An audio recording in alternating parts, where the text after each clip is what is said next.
Élisabeth II est décédée le 8 septembre dernier. Son cercueil est parti de Balmoral ce dimanche 11 septembre afin de se rendre à Édimbourg. La princesse Anne est présente dans le cortège funéraire. CIST, une image bouleversante. Jeudi 8 septembre, CIST, le décès d'Élisabeth II qui a été annoncé. La souveraine, âgée de 96 ans, est morte dans sa résidence de Balmoral où elle se trouvait depuis plusieurs semaines.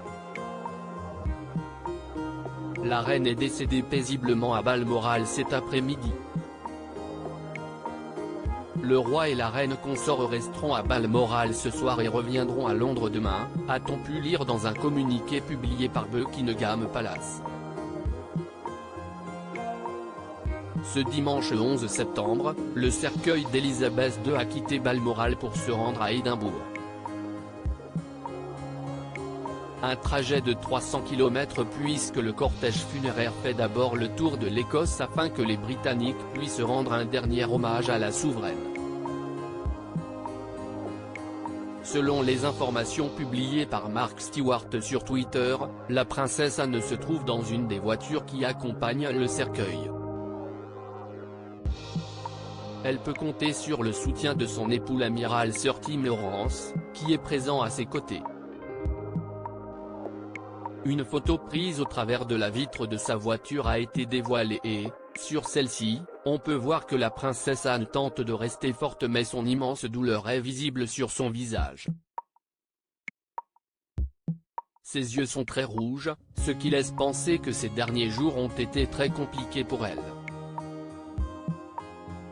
Le décès d'Élisabeth II est une véritable tragédie pour les Britanniques mais aussi pour la famille royale.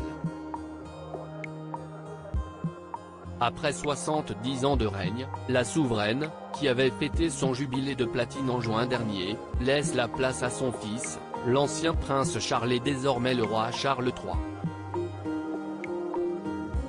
Pour ses obsèques, un protocole royal très important a été mis en place et la présence de la princesse Anne dans une des voitures était une des dernières volontés d'Élisabeth II, comme l'a révélé Isabelle Rivière.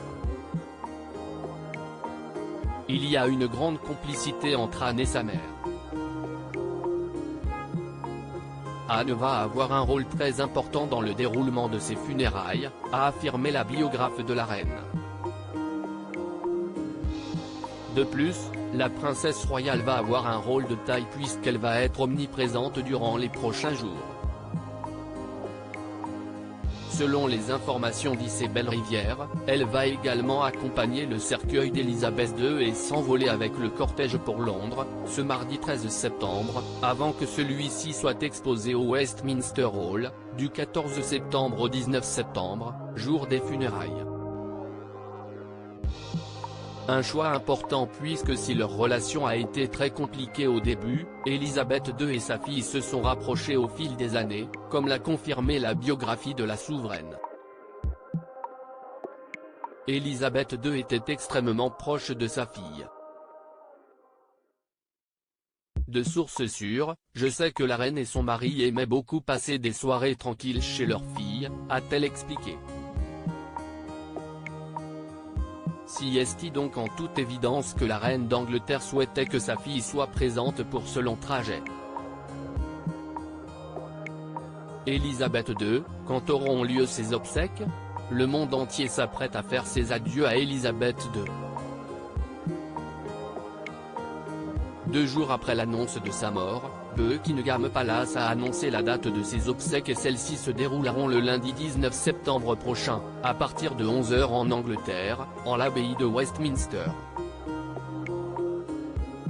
Après un trajet de 300 km ce dimanche 11 septembre, Élisabeth II reposera ensuite à Westminster Hall, permettant ainsi aux Britanniques de lui rendre un ultime hommage. Suite à ses funérailles, CIST dans le caveau royal de la chapelle Saint-Georges, aux côtés de son père et de son mari, que la souveraine sera enterrée. Une journée très importante durant laquelle tous les membres de la famille royale sont attendus et qui leur permettra, tout comme les Britanniques ainsi que le monde entier, de dire au revoir à Elisabeth II.